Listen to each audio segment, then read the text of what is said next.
بسم اللہ الرحمن الرحیم۔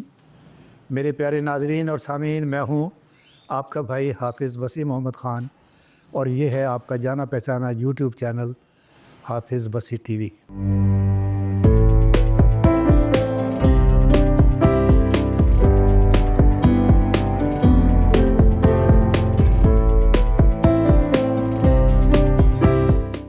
آج میرے مہمان ہیں آصف محمود فروخ صاحب، ایگریکلچر اکانومسٹ ہیں، ایک دردمند پاکستانی ہیں، اور انٹرنیشنل ایکسپوجر ان کا بے شمار ہے۔ یو ایس اے اور چائنا کے ساتھ پاکستان میں ایگریکلچر کی ڈیولپمنٹ کے لیے کیا کیا کام ہو سکتے ہیں، یہ بے شمار منصوبوں پر کام کرتے رہے ہیں۔ آج میرے پاس یہاں موجود ہیں اور میں چاہتا ہوں کہ ان سے فائدہ اٹھایا جائے۔ لیکن اس سے پہلے کہ ہم آگے چلیں، میں بتانا یہ چاہتا ہوں کہ میرا درد کیا ہے۔ میرا درد یہ ہے کہ ہم ایک پروسیس سے گزر رہے ہیں، اسے کہتے ہیں سیلف ڈینائل۔ سیلف ڈینائل کا مطلب یہ ہے اپنی نفی آپ کرنا، نرگسیت کی کیفیت کے اندر رہنا، اور یہ سوچنا کہ دنیا میں ہمارے سے بہتر کوئی اور آدمی نہیں ہے، جبکہ پریکٹیکل ضروریات ہماری کچھ اور ہیں آگے بڑھنے کے لیے۔ تو ایک چیز ہے، اس کا نام ہے کارپوریٹ فارمنگ۔ پاکستان کے اندر پچھلے 2-3 سالوں سے کارپوریٹ فارمنگ کے بارے میں بڑا دور ہے، اور ایک گرین انیشیٹو کے نام سے ایک پروگرام بھی یہاں پر شروع کیا گیا ہے، جس کا مطلب یہ ہے کہ وہ رقبے جو پہلے آباد نہیں ہیں، جہاں کوئی انویسٹمنٹ نہیں ہے، نہ روڈ ہے، نہ بجلی ہے، نہ پانی ہے، ان کو آباد کیا جائے۔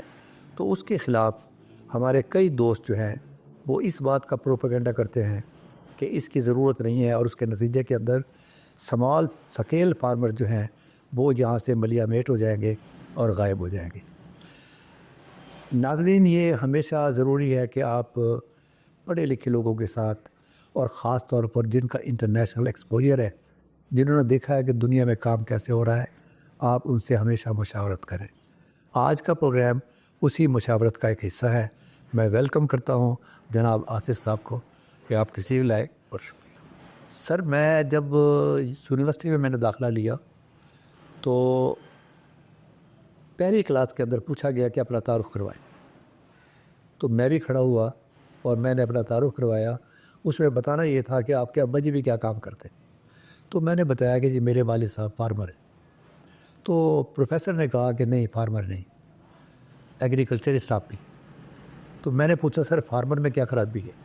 انہوں نے کہا کہ جب فارمر کا اور کسان کا تصور آتا ہے، اس کا مطلب یہ ہے ایک ایسا آدمی جس کے کپڑے پھٹے ہوئے ہوں، جو کسی کام کا نہ ہو، صبح کی روٹی اس کو مل گئی، شام کے لیے وہ تلاش کرتا پھر رہا ہو، ایک غربت کی علامت ہے۔ تو مجھے آج آپ سے یہ بات کرنی ہے کہ جہاں ہم غربت سے نکلنے کا ہمارا کیا طریقہ ہے، اس کے اندر یہ کارپوریٹ فارمنگ جو ہے وہ پاکستان میں سوٹ کرتی ہے یا نہیں کرتی؟ بسم اللہ الرحمن الرحیم۔ اب صاحب بہت شکریہ، آپ نے مجھے آج پھر ایک لمبے مدت کے بعد موقع دیا کہ میں کسی تعمیری موضوع پر اپنی رائے پیش کر سکوں۔ کارپوریٹ فارمنگ پہ 2 رائے پوری دنیا میں چلتی ہیں، لیکن جب ہم سیکھنے کی جستجو کے ساتھ کوئی رائے بلڈ اپ کریں گے تو ہمیں پتہ چلے گا کہ اس میں خوبیاں کیا ہیں اور خامیاں کیا ہیں۔ پاکستان میں ہمیں سب سے بڑی مشکل یہ ہے کہ ہمارے لوگ سیکھنے کی کوشش نہیں کرتے، سمجھنے کی کوشش نہیں کرتے۔ ہمیشہ ہم کہتے ہیں کہ مکل کل ہے، یہ ایک بہت بڑا المیہ ہے۔ جیسے آپ نے ابھی انٹرو میں کہا کہ گورنمنٹ نے لیس ڈیولپڈ ایریا یا جہاں فارمنگ نہیں ہوتی ان ایریا میں ایک پروجیکٹ لانچ کیا۔ میں اس کو گورنمنٹ کی دور اندیشی پر بیسڈ فور سائٹڈنیس والی پالیسی کہوں گا۔ قومیں وہی ترقی کرتی ہیں جو دور اندیشی سے کام لیتی ہیں۔ عام حالات میں پالیسیز بن رہی ہوتی ہیں کہ لوگوں کی شہروں میں کی طرف منتقلی ہو رہی ہے، لوگ دیہاتوں سے شہروں کی طرف آ رہے ہیں، ان کے لیے امپلائمنٹ جنریشن ایکٹیویٹیز کیسے ہم پیدا کریں۔ کبھی کسی نے یہ نہیں سوچا کہ ہم دیہی علاقوں کی ڈیولپمنٹ کے اوپر کوئی میگا پروجیکٹ کریں، اور کوئی ہمارے پاس پاسبلٹیز ہیں جہاں ہم نئے انیشیٹوز لے کے چلیں۔ پہلی دفعہ یہ ہوا ہے کہ گورنمنٹ نے فور سائٹڈنیس کے ساتھ بہت دور اندیشی کے ساتھ ایک جامعہ حکمت عملی کے ساتھ محنت کر کے ایک پروگرام ڈیزائن کیا کہ ہم وہ علاقے جن کو ابھی تک ہاتھ نہیں لگایا گیا پاکستان جب سے بنا ہے، جبکہ پاکستان بننے سے پہلے ان علاقوں میں ذمہ داری ہوتی تھی، فارمنگ ہوتی تھی، وہاں سے دریا بھی گزرتے تھے، تو ان علاقوں پر کاشت کے اوپر پلاننگ کریں۔ انہوں نے سیٹلائٹ کے ذریعے، ریموٹ سینسنگ کے ذریعے کچھ ڈیٹا کیلیبریٹ کیے، اکٹھے کیے، جیسے ہم سیسمک کرتے ہیں پیٹرولیم کے لیے، گیس کے لیے۔ اس سے انہیں ہوپ لگی کہ ہم اس پہ کام کر سکتے ہیں۔ اور بہت بڑا مسئلہ تھا انویسٹمنٹ کا۔ ہمارا فارمر کی عام حالات میں حالت یہ ہے، چاہے وہ 2 ایکڑ والا ہے یا 20,000 ایکڑ والا ہے، اس نے جا کے اپنی کھاد اور بیج جو بنیادی چیزیں ہیں وہ بھی اپنے ریسورسز اس کے پاس نہیں ہے کہ وہ کیش پہ لے کے آئے۔ اور اس کی بنیادی وجہ یہ ہے کہ ہمارے فارمرز جو ہیں اپنی زمین کی جو پیداواری صلاحیت ہے اس کے مطابق اس سے پیداوار ہی نہیں لے پا رہے۔ دنیا میں ہم اریگیٹڈ فارمنگ جو نہری سسٹم پاکستان کا دنیا کا سب سے بہترین نہری سسٹم ہے، لیکن اس کے باوجود ہم وہ پیداوار نہیں لے پا رہے۔ اور اس کی بہت بڑی وجہ یہ ہے کہ جہلیت ہمارے اندر بہت زیادہ ہے۔ ہم سننے کو اور سیکھنے کو تیار جس دن ہو جائیں گے، ہم بھی اپنی پیداواری صلاحیت کو 25، 50، 100%، 200% بڑھا سکتے ہیں۔ اس کے لیے انویسٹمنٹ کرنی پڑے گی۔ اس وقت فارمر کا المیہ سب سے بڑا کہ اس کی کاسٹ آف پروڈکشن بہت زیادہ ہے، کیونکہ وہ آڑتی کے سسٹم پہ چلتا ہے۔ ان پٹ پہ بھی اس کی کاسٹ زیادہ آتی ہے، غیر ضروری ان پٹ بھی وہ یوز کرتا ہے اور غیر معیاری ان پٹ بھی وہ یوز کرتا ہے، جس سے اس کی کاسٹ آف پروڈکشن بہت بڑھ جاتی ہے۔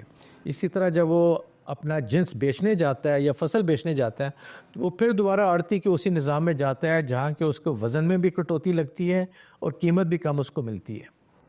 تو اس وجہ سے بھی اس کے اندر صلاحیت نہیں ہے کہ گورنمنٹ انہیں کہیں اور دے، اور ان کے پاس پیسہ نہیں ہے۔ اور اس سارے کام کرنے کے لیے جب سرمایہ کی بات ہوتی ہے تو گورنمنٹ کی امید یہ ہوتی ہے کہ ہمارا سرمایہ دار انڈسٹریالسٹ وہ اپنا پیسہ ایگریکلچر میں بھی لگائے، کیونکہ ہماری زیادہ تر پاپولیشن آبادی دیہی علاقوں میں ہے۔ آج بھی 2/3 آبادی ہماری دیہی علاقوں میں ہے۔ شہروں میں وہ آتے ہیں جو ملازمت کی تلاش میں آتے ہیں۔ اگر ہمارے ملک میں ایگریکلچر کی یونیورسٹیز بڑھی ہیں تو ہمیں ان بچوں کو دیہات میں رکھنا چاہیے، رورل کمیونٹیز میں ان کے لیے لے کے جانا چاہیے، اور تبھی ہماری رورل پاورٹی جو ہے حافظ صاحب کم ہوگی۔ تو یہ کارپوریٹ فارمنگ کا جو گورنمنٹ نے پلان کیا، اور میں اپنی سمجھ کے مطابق یہ بات کروں گا کہ گورنمنٹ نے بہت اچھا کیا کہ ایک ادارے کو، جس ادارے کے ذریعے لانچ کیا گیا پرائیویٹ سیکٹر کے لیے کام جو ہے اس کو بھی ایک پروٹیکشن ہوگی۔ ان کو آئے دن جب حکومت بدلتی ہے تو پالیسی بھی بدل جاتی ہے، لیکن وہ ادارہ میک شور کرے گا کہ پالیسی چینج نہ ہو۔ کیوں؟ ہمارے ملک میں کسی کے پاس اتنا پیسہ نہیں ہے کہ ایگریکلچر سیکٹر میں لگائے۔ انڈسٹری والے کو پتہ نہیں ہے فارمنگ کرنی کیسے ہے۔ یہ ایک بہت بڑا مسئلہ ہے۔ وہ پیپر پہ بیٹھ کے تو آپ اس کے ریٹرن آن انویسٹمنٹ لگا لیں گے، نکال لیں گے، لیکن آن گراؤنڈ ان کو انشور کرنا وہ چیز جو ٹوٹلی اللہ توکل کی جاتی ہے، جس کا انحصار ٹوٹل انوائرمنٹ پہ ہے، اللہ کی قدرت پر ہے، توکل کے سارے وہ چلتی ہے۔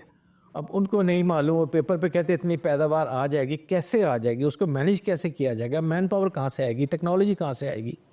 تو وہ ایک جب تک آپ ایک اسٹرکچر نہیں لانے کے لیے بات کرتے، جب تک انویسٹمنٹ لانے کے لیے نہیں بات کرتے، اب اس کو بہت پاکستان میں اپوز کیا جا رہا ہے، جبکہ میں اس کو بلیسنگ کہتا ہوں پاکستان کے لیے کہ ہمارا ایگریکلچر سیکٹر کا گریجویٹ، ہماری انڈسٹری، ہمارے دیہی علاقوں کی انمپلائمنٹ، جو کام کرنے والے لوگ ہیں، نکموں نے تو کبھی کام نہیں کرنا، لیکن کام کرنے والے بچے بھی بے انتہا اویلیبل ہیں۔ تو اس کے لیے سرمایہ چاہیے ہوتا ہے۔ ہمارے اپنے لوگوں کے پاس تو سرمایہ نہیں ہے، تو گورنمنٹ نے اگر باہر والوں کو بلایا ہے کہ آپ انویسٹمنٹ کریں، ہم 30 سال کی کانٹریکٹ پہ زمین آپ کو دیتے ہیں، بھلے وہ کم رکھا ہے ظاہری طور پہ، لیکن 30 سال میں وہ ایک نیا نخلستان بلڈ اپ پاکستان میں ہو سکتا ہے۔ ہماری آبادی جو 4 کروڑ سے تھوڑا سا زیادہ تھی، آج وہ 30 کروڑ کے قریب ہے۔ اسٹیٹسٹکس تھوڑا سا آپ 5 سال کے نہیں آگے 20 سال کے بعد دیکھیں، یہ 30 سے 50 کروڑ کے درمیان چلی جائے گی ہماری آبادی۔ تو اس کو ہم نے کہاں سے کھلانا ہے؟ شہری علاقے جو ہیں پھیل رہے ہیں، دیہی علاقے سگڑ رہے ہیں، اور ہماری ایکریج بھی کم ہو رہی ہے، ہماری زمینوں کی پیداواری صلاحیت بھی کم ہو رہی ہے، وہ ایک علیحدہ موضوع ہے, اس پہ ہم پھر کبھی, آپ نے حافظ صاحب موقع دیا تو بات کریں گے. ہمیں ہاریزنٹل ایکسپینشن کی بھی ضرورت ہے. کیوں؟ کم از کم ہم اس وقت جو پیداوار لے رہے ہیں بیر منیمم اس سے اوپر جائیں, اس کے لیے انویسٹمنٹ چاہیے. میرے کئی دوست اکثر مجھ سے بحث کرتے ہیں کہ کیا, میں نے کہا اس چولستان میں جو بندہ آئے گا وہ پاکستان کے لیے ایک بلیسنگ ہے. باہر والا پیسہ لے کے آئے گا, وہ لوکل لوگوں کو انوالو کرے گا, وہ اپنے پیسے سے یا اپنی مینجمنٹ ٹیم سے مانیٹر کرے گا کہ ہاں یہ کام صحیح چل رہے ہیں. امپلائمنٹ ہمارے دیہی علاقوں کے لوگوں کو ملے گی. نئی ٹیکنالوجی پہ انہیں انویسٹمنٹ کرنی پڑے گی. پانی اگر استعمال کرنا ہے تو ہائی ایفیشنسی اریگیشن سسٹم لائیں گے. یعنی جہاں ہم اگر 100 گیلن پانی سے ایک چھوٹا سا کام کرتے ہیں, وہاں انہوں نے 20 گیلن سے, یعنی 1/5 پانی کنزیوم کر کے انہوں نے ایگریکلچر کرنی ہے.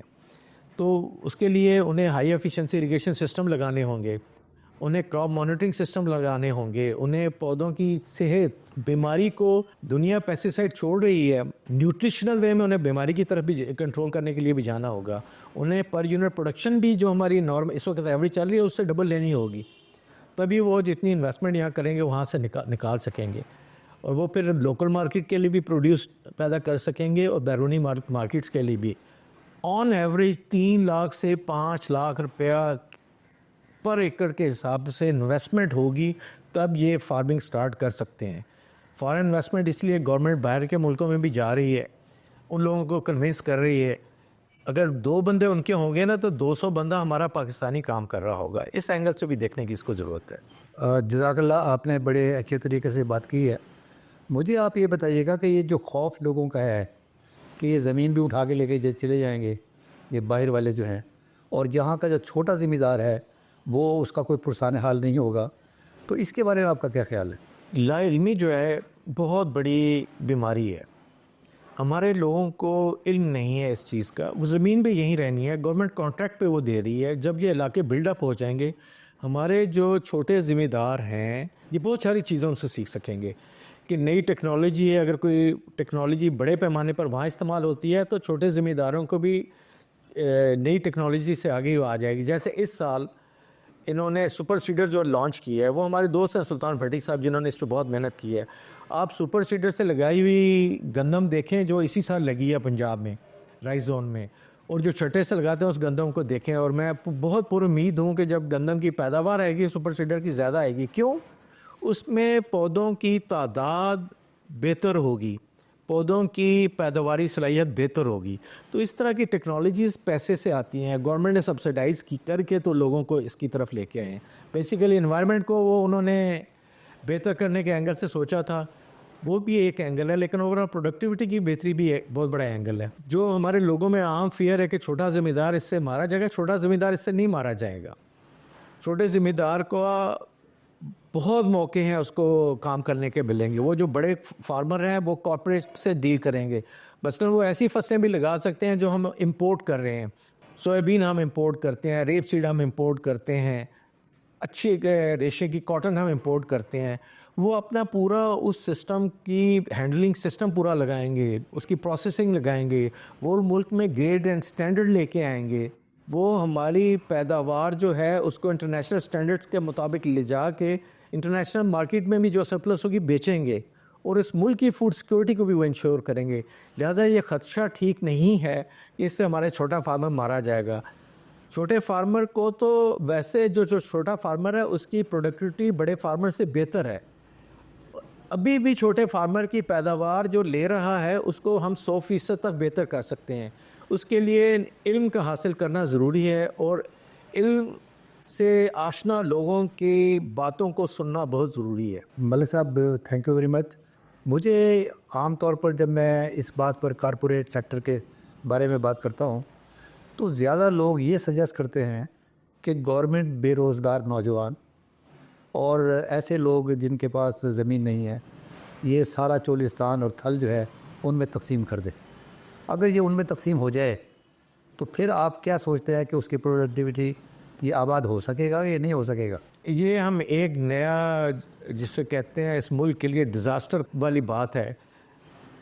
آپ نے ایگریکلچر گریجویٹس کو زمینیں دیں, انہوں نے کیا وہاں بہتری لے کے آئے؟ سرکاری زمینیں تھیں جو لیز پہ دے دیتے تھے, ٹھیکے پہ دے دیتے تھے. بتائیں ان میں سے کتنے % ایریا میں پروڈکٹیوٹی بہتر آئی ہے. انہوں نے آگے سے ٹھیکے میں وہ زمین دے دی ہے اور وہ اور نئے ڈائریکشن میں خود چلے گئے ہیں. وہی لوگ اس کے ٹلرز ہیں. یہ زمینیں چھوٹے فارمر کے پاس 20 لاکھ روپیہ ہے, کوئی 4 ایکڑ پہ اپنے لگا لے اور اپنے ایکڑ پہ میکنائز کر لیں اور اپنی پیداوار کو بہتر کر لیں؟ نہیں ہے. رینٹل مارکیٹ کا کانسیپٹ ایک پاکستان میں آیا تھا. اب رینٹل مشینیں فارمرز کو بہت ایزیلی مل جاتی ہیں, جیسے کمبائنز آئے ہیں, پلانٹرز آئے ہیں. چولستان میں سمجھتا ہوں کہ بالکل زیرو پروگریس ہوگی اس سسٹم کو اڈاپٹ کرنے سے جو عام ہمارے لوگ کہہ رہے ہیں. چولستان ڈیولپ کر کے ہم اپنے ایگزسٹنگ کراپڈ ایریا کو 50% سے 100% بڑھا سکتے ہیں. بہت بڑا ایریا ہے ہمارے پاس پنجاب اور سندھ میں, بلوچستان میں. اس کو ایونچولی ہم بلوچستان کی طرف بھی لے کے جا سکتے ہیں, اور ان کی پروڈکشن جو ہے نارمل فارمر سے جو ایریاز میں اس سے ڈبل بھی ہو سکتی ہے جب یہ ہائی ایفیشنسی اریگیشن سسٹم بھی پلانٹ ہو جائیں گے اور میٹھا پانی بھی ان کو اویلیبل ہو جائے گا. یہ بات آپ کی میں تائید کرتا ہوں. وجہ اس کی یہ ہے کہ ملک صاحب میں نے 15 سال زندگی کے سعودی عرب میں گزارے ہیں. اور کس جگہ پر گزارے ہیں؟ ایک جگہ ہے, اس کا نام ہے روب الخالی. روب الخالی کا مطلب یہ ہے ایمٹی کوارٹر. اس کا مطلب ہے کہ وہاں کوئی آبادی نہیں, کوئی انسان نہیں ہے, وہ صرف ٹیلے ہیں. ہم المرائی العمار ہم اس کے نکڑ پر تھے, اور سب سے پہلا کام جو وہاں پر کیا گیا تھا وہ بہترین سڑکوں کا بندوبست تھا کہ آپ ان ٹیلوں کے درمیان میں سے سڑک کے اوپر سے جاتے تھے, اور کبھی کبھار وہ ریت اس کے اوپر سفٹنگ سینڈ, آج جہاں ٹیلا موجود ہے کل کو وہاں موجود ہوگا. تو یہ چولستان کی کیفیت مجھے ویسی ہی نظر آتی ہے. ایک غریب آدمی میرے نزدیک اگر وہاں جائے گا تو وہ برباد ہوگا, بلکہ بد دعائیں دے گا, اس لیے کہ وہ یہ کہے گا کہ کدھر میں نے جانا کہاں ہے. آج اس کو پتہ ہے کہ رقبہ اس کا ہے, کل کو پتہ چلا ایک ٹیلا آ کر وہاں پر آ کر ٹھہر گیا. تو اصل بنیاد ہے انویسٹمنٹ کی, انفراسٹرکچر کی. آپ صاحب میں آپ نے جو ابھی سوال ریز کیا میں اس پہ تھوڑا سا شیئر کرتا ہوں. اس جو گرین پاکستان انیشیٹو ہے اس میں باقاعدہ وہاں روڈ انفراسٹرکچر بھی ہے, وہاں فیسلٹیز انفراسٹرکچر بھی ہے. گورنمنٹ کے اتنے بڑے پروجیکٹ کو اناؤنس کرنے سے پہلے لوگوں نے کچھ زمینیں وہاں لے کے فارمنگ شروع کی تھی. ان کو یہ نہیں پتہ تھا کہ زمین کا نیچے پانی ہائی پی ایچ ہے, اس کا ہائی ٹی ڈی ایس ہے, اس میں سالٹ انڈیکس زیادہ ہے, تو کیسے اس ایشو کو ایڈریس کرنا ہے. اب ٹیکنالوجیز اویلیبل ہیں, ہماری لوکل کمپنی ہیں 1-2 پاکستان میں ہے جنہوں نے اس کے سولوشنس دیے ہیں, اور آرام سے ان سے ٹیکنالوجی کو اڈاپٹ کر کے وہ جو ان کے فیئر ہیں وہ فیئر ایک خوشی میں بھی چینج ہو سکتے ہیں. ہم بار بار چولستان کا لفظ استعمال کر رہے ہیں. چولستان ہے, پوٹھوار ہے, تھل ہے, تھر پارکر ہے, بلوچستان ہے پورا. یہ اللہ تعالیٰ کی اتنی بڑی نعمت ہے, کیا ہم اس کو ایسے ہی چھوڑ دیں گے جس طرح ریکارڈنگ کو چھوڑ دیا, جس طرح سٹیل مل کا بیڑا غرق کر دیا؟ ایک تو یہ صورتحال ہے کہ ہم یہی کہتے رہیں کہ نہیں جی یہ غریبوں کو دے دی جائے سٹیل مل, یہ زیادہ اچھے طریقے سے چلا لیں گے. یہ ریکارڈنگ جو ہے یہ بے روزگار نوجوانوں میں تقسیم کر دی جائے. سوال یہ ہے کہ کیا وہاں سے کوئی 1 تولہ سونا یا 1 کلو تانبا نکل سکتا ہے؟ تو آپ کی بات بالکل درست ہے کہ جب تک یہ انفراسٹرکچر اور اس قسم کی چیزیں نہیں آئیں گی وہاں پر, اس وقت تک وہاں ڈیولپمنٹ نہیں ہو سکتی. دوسری امپورٹنٹ بات جو آپ نے فرمائی ہے کہ میں یہاں رہ کر 50 من گندم کی پیداوار لے رہا. اب میں نے روب الخالی کی بات کی تھی, اور میرا ایک ویڈیو موجود ہے, میں نے 120 من 30 ایکڑ کی گندم کی پیداوار لی ہے. وہ میں نے اس ایریا میں لی ہے جو بالکل چولستان جیسا تھا, اور جہاں لیٹسٹ ٹیکنالوجی استعمال کی تھی, لیٹسٹ انپٹس موجود تھی, اس کے نتیجے میں وہ 120 من پیداوار آئی ہے. اس کا مطلب یہ ہوا کہ یہ ہمارے لیے لرننگ اکیڈمی بھی ہوگی کہ وہاں جہاں انویسٹمنٹ ہوگی اور پیداوار بڑھے گی, وہاں دیکھنے والے لوگ یہ سوچیں گے کہ یہ پیداوار ہم دوسرے ایریاز میں کیوں نہیں لے سکتے. اب سب بالکل آپ نے بجا فرمایا, پاکستان میں بالکل ممکن ہے, اور پاکستان اس ریجن میں گرین کا اور زرعی پروڈیوس کی سپلائی کا ایک بہت بڑا مرکز بن سکتا ہے. میری چند ایک لوگوں سے بات ہوئی تو وہ میرے پاس آتے تھے کہ کیا ہم اس کو پیسٹیسائڈ کو کرٹیل کر سکتے ہیں, پیسٹیسائڈ کے بغیر بھی وہاں لگا سکتے ہیں, ہم نیچرل فارمنگ کرنا چاہتے ہیں. میں نے کہا آپ 70 سے 90% تک پیسٹیسائڈ سے باہر بھی آ سکتے ہیں, نیچرل فارمنگ بھی کر سکتے ہیں. کہتے ہیں ہم انویسٹمنٹ کرنے جا رہے ہیں تو آپ سے ملنے آئے تھے کہ کیا یہ پاسبل ہے. میں نے کہا جی میں نے تو اس پہ جو اپنی ریسرچ کی ہے ذاتی طور پہ بالکل پاسبل ہے. میں مثال دیتا ہوں کہ اس سال رائس زون میں پنجاب میں ایک ولٹن سوکے کی بیماری آئی تھی جس سے رائس کے پلانٹس ہوتے فیلڈس کے فیلڈ اس میں بین تھا اور رائس کی پیداوار پہ اثر ڈالا. صرف نیوٹریشنل وے میں اس فیلڈ کو ٹھیک کیا جا سکتا ہے جبکہ 3,000 روپے خرچ کر کے, جبکہ لوگوں نے 10 سے 20,000 روپے تک بھی خرچ کیا کہ ہماری رائس بچ جائے. تو اس لیے ٹیکنالوجی بھی اب پاکستان میں لوگ R&D میں چند ایک لوگ کر رہے ہیں کام. انشاءاللہ اگر گورنمنٹ کے اداروں نے کوئی پالیسی میں, میرا تو سب سے بڑا جو کنسرن میں اب ہر جگہ بات کرتا ہوں کہ گورنمنٹ نے, فیڈرل گورنمنٹ نے فرٹیلائزر پالیسی 2009 میں ریوزٹ کی تھی. میں اس ٹیم کا حصہ تھا, بلکہ لیڈ کر رہا تھا. لیکن سب سے بڑی اس فرٹیلائزر پالیسی کو ٹاپل پنجاب گورنمنٹ نے فرٹیلائزر کنٹرول آرڈر بنا کے کر دی. اس کے بعد کچھ اور لوگ بھی ریسرچ کرنے کے لیے یہاں آنا چاہتے تھے لیکن انہوں نے ٹاپل کر کے, موٹیو کیا تھا اس وقت ڈائریکٹر نے اور کچھ اور لوگوں نے پیسے کھانے کے لیے, اس نے بہت سیٹ بیک کیا ہماری ایگریکلچر کو. اب لوگ امپورٹڈ لا رہے ہیں, فرٹیلائزرز لا رہے ہیں, فنش لا رہے ہیں, کیوں نہیں ہم اپنا بنا سکتے؟ ہم بنا سکتے ہیں, ہم بہت اچھی اچھی چیزیں بھی بنا سکتے ہیں. تو جب کارپوریٹ فارمنگ کے لوگ انوویٹو سلوشن پہ انویسٹمنٹ کریں گے جو کہ سب کے لیے روشنی کا ایک دروازہ ہوگا کہ یار ہم جو ٹریڈیشنل فرٹیلائزر یا ٹریڈیشنل پیسٹیسائڈ مینجمنٹ پریکٹسز میں پڑھے ہیں یہ ہم غلط میں ہیں, جبکہ بڑی آواز کے ساتھ میسیج دیتا ہے تو پھر پوری دنیا اس کو فالو کرتی ہے. اور میں تو یہ دیکھ رہا ہوں کہ انشاءاللہ نیکسٹ 2-3 ایئرز میں جب یہ میٹھے پانی کا سسٹم بھی وہاں کمپلیٹ ہو جائے گا, لوگوں کو پتہ چلے گا کہ وہاں لوگ وزٹ آیا کریں گے, اربن ایریا سے لوگ وہاں ٹورزم کے لیے آ کے دیکھا کریں گے اور ولیج لائف کو بھی انجوائے کریں گے کہ پاکستان میں زہروں کے بغیر منیمائز زہروں کے ساتھ بھی خوراک پیداوار ہو رہی ہے جو کہ انسانی صحت کے لیے نقصان دہ نہیں ہے. آصف صاحب میں آپ سے یہ پوچھنا چاہتا ہوں کہ یہ جو چولستان ہے یا تھر پارکر ہے یا پوٹوار ہے, اس کو نخلستان بنانے کی جو پاسبلٹی ہے دنیا میں کسی اور جگہ پر بھی موجود ہے ایسی مثالیں؟ اب صاحب کتنا خوبصورت آپ نے سوال کیا ہے. ہمارے بارڈر کے دوسری طرف انڈیا کا راجستھان ہے, انہوں نے اس راجستھان کو نخلستان میں بنا دی, کنورٹ کر دیا. چائنا گوبی ڈیزرٹ کو ڈیولپ کر رہا ہے.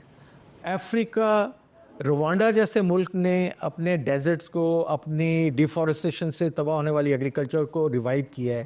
تو ہم جب چولستان کو کریں گے, فارن کنٹریز جب آئیں گی تو ہم اسٹریٹجیکلی بھی اپنے پاکستان کو امپروو کر لیں گے. اب اسرائیل ہے ہمارے, ہم ٹھیک ہے ہمارے اس کے ساتھ سخت اختلافات ہیں اور کبھی بھی جب تک ہمارے فلسطین کا ایشو اور مسلمان امہ کا ایشوز ریزالو نہیں ہوتے اس وقت ہم ان کے ساتھ بالکل نہیں کھڑے ہو سکتے, نہ ان کی بات سن سکتے ہیں. لیکن ہمیں اپنے دشمن سے بھی سیکھنا چاہیے. انہوں نے مڈل ایسٹ میں اسی ٹیکنالوجی کے ذریعے اپنے آپ کو ایگریکلچر میں سیلف سفیشینٹ ہی نہیں کیا, وہ مڈل ایسٹ پورے کو فروٹس بھی, ویجیٹیبل بھی اور دوسری چیزیں سپلائی کرتے ہیں. تو اس لیے ہمیں کھلے ذہن کے ساتھ, بڑے دل کے ساتھ ایک چیز یاد رکھیں, ایگریکلچر ایسی, شکر کریں ایگریکلچر میں لوگ نہیں آتے. لوگ ایگریکلچر کو, میرے ایک دوست ہے خالد امیر خان, وہ کوئی تقریباً 5,000+ ایکڑ کا ادھر سینٹرل پنجاب کا فارمر تھا. تو وہ مجھے اکثر کہتا تھا میں نے بیچ کے تو نکل جانا ہے. بڑے اچھے ایمبیسڈر رہا تھا ایک دور میں وہ سینٹرل ایشیا میں. مجھے کہتا تھا کوئی بڑا خریدار ملے تو بتانا. میں نے کیوں, ہمارے ملک میں لوگ ایگریکلچر سے نکل رہے تھے کیونکہ ایگریکلچر محنت مانگتی ہے. آپ کو اس مٹی کے ساتھ مٹی میں جانا ملنا پڑتا ہے, اس کے ساتھ دوستی کرنی پڑتی ہے. تو اگر باہر سے کوئی آ کے پیسہ لگاتا ہے تو اس کا مالک نہیں بن جائے گا. مالک حکومت پاکستانی ہے ان زمینوں کی. ہمارے اپنے لوگوں کو روزگار ملے گا. اگر وہ 30 سال کے بعد ان کی نیکسٹ جنریشن کہتی ہے کہ ہم نے اس کو چھوڑنا ہے تو اور بہت ساری آپشنز ہوں گی اویلیبل. وہ 20% کا مالک ہوگا, 80% تو اس کی کمپنی لوگوں کے پاس ہوگی. سر آپ نے بڑی پیاری بات کہی ہے. یہاں سب سے پہلے 1980s کے اندر پاکستان کے ایک صاحب ہیں ہمارے دوست اشرف چودھری صاحب, اور وہ نیوزی لینڈ میں رہتے ہیں. وہ سب سے پہلے یہاں پر لے کر آئے زیرو ٹیلیج. جو آپ نے ہیپی سیڈر بتایا ہے یہ اس کی آگے والی شکل ہے, یعنی میں اس کی ریموٹ شکل بتا رہا ہوں. جب آیا ہے جس کا مطلب یہ تھا کہ وہ دب کے بات رج کے کھا والی بات نہیں تھی, بلکہ یہ ہے کہ آپ نے ڈائریکٹ لگا دینی ہے ڈرل. اور اس کے بعد میں بھی اس وقت سعودی عرب میں لگاتا رہا ہوں. جب یہاں آ کر میں نے بتایا کہ اس سے پیداوار زیادہ آتی ہے. نمبر 2، اگر بارش اور ہوائیں زیادہ آئیں تو وہ جو ڈائریکٹ ڈرل کے ذریعے آپ نے گندم لگائی ہے اس کی لاجک نہیں ہوگی. لوگوں نے کہا جی پاگل آدمی ہے یہ. تو کہنے کا مقصد یہ ہے کہ اب ہر آدمی اس طرح جا رہا ہے کہ یہ جو ٹرکل ہو رہی ہے ٹیکنالوجی، یہ آہستہ آہستہ ہوتی ہے. جب میں ان علاقوں میں دیکھوں گا اور نقلستان بنتے دیکھوں گا تو وہاں سے مجھے بھی کوئی چیزیں ملیں گی. انشاءاللہ حافظ صاحب 5 سال آج ہم 2024 میں ہیں. میں بہت کانفیڈنٹ ہوں یہ جو پروسیس چل رہا ہے اور گورنمنٹ اس کو پیٹرنیج اون کر رہی ہے اور جتنا وہ فیسیلیٹیٹ کر رہے ہیں اور انفراسٹرکچر بلڈ اپ کر رہے ہیں، 5 سال کے بعد بلکہ 3 سال کے بعد آپ دیکھیں گے کہ پاکستان ایسی چیز ایکسپورٹ کرنا شروع ہو گیا کہ جو لوگوں نے کبھی سوچا بھی نہیں تھا. کیونکہ سیکٹر کے لوگوں کے ساتھ میری ملاقات ہوتی رہتی ہے، جلد وزٹ بھی کروں گا. میں نے جزمان کے ایریا میں 1-2 فارمر سے جنہوں نے مجھے کانٹیکٹ کیا، ان کو سولوشنز بتائے، وہ خوش ہو رہے ہیں. وہ اب پیاز کا بیج اپنا بنانے لگے ہیں. جہاں لوگوں نے R&D کا بین تھا، جو بھی بڑا کارپوریٹ والا آئے گا اس نے ساتھ اپنا R&D سسٹم لگانا ہے. انہوں نے باہر سے سیڈ کی کمپنیوں کے ساتھ کولیبریٹ کر کے سیڈ کے بزنس کو یہاں لانچ کرنا ہے. ہم جو باہر سے فنش سیڈ امپورٹ کرتے ہیں انہوں نے پاکستان میں سبزیوں کے بیج، فصلوں کے بیج بنانے شروع کر دینے ہیں. تو پورا ایک نیا انفراسٹرکچر بن رہا ہے، پورا نئی ایک لائف لائن ایگریکلچر کی بلڈ اپ ہو رہی ہے. اس کے ساتھ وہ خالی یہی نہیں رکے گا، نئی پروسیسنگ انڈسٹری لگے گی، اجناس کی گریڈنگ انڈسٹری لگے گی، اسٹوریج انڈسٹری لگے گی، لاجسٹکس بلڈ اپ ہوگا، نئے روزگار کے مواقع پیدا ہو گئے. آج ہمارے بچے جو روزگار کے لیے دبئی اور ڈنکیوں کے ذریعے جانے کی کوشش کرتے ہیں، والدین سے 30 لاکھ روپے انویسٹمنٹ لے کے اور پھر اپنی جانوں کو خطرے میں ڈالتے ہیں. ان چیزوں سے، جیسے چائنا میں لوگ پہلے باہر جاتے ہیں، اب چائنیز باہر نہیں جاتے، وہ اپنے ملک میں کام کرتے ہیں. عاقب صاحب، میں آپ کا شکر گزار ہوں اور میں آج اپنے آپ کو دوبارہ جوان محسوس کر رہا ہوں. اس لیے کہ میں جب لوگوں سے ملتا ہوں تو پتہ چلتا ہے کہ مر گئے، برباد ہو گئے، قتل ہو گئے، پاکستان سے زندہ بھاگ جاؤ، مطلب اس قسم کی باتیں سنتا ہوں. آج آپ نے بتایا ہے کہ کس قدر ہمارے پاس پوٹینشل ہے، لیکن اس پوٹینشل کو اپنے ہاتھ میں باندھنا نہیں ہے، آپ اس پوٹینشل کو باہر نکالنا ہے. ابھی آپ نے مثال دی ہے جہاں پر ایک چائنا کی کمپنی آئی ہوئی ہے اور وہ صرف اور صرف چلی مرچ وہ کہتی ہے کہ ہم نے اگانا بھی ہے اور ہم نے لے کے بھی جانا ہے.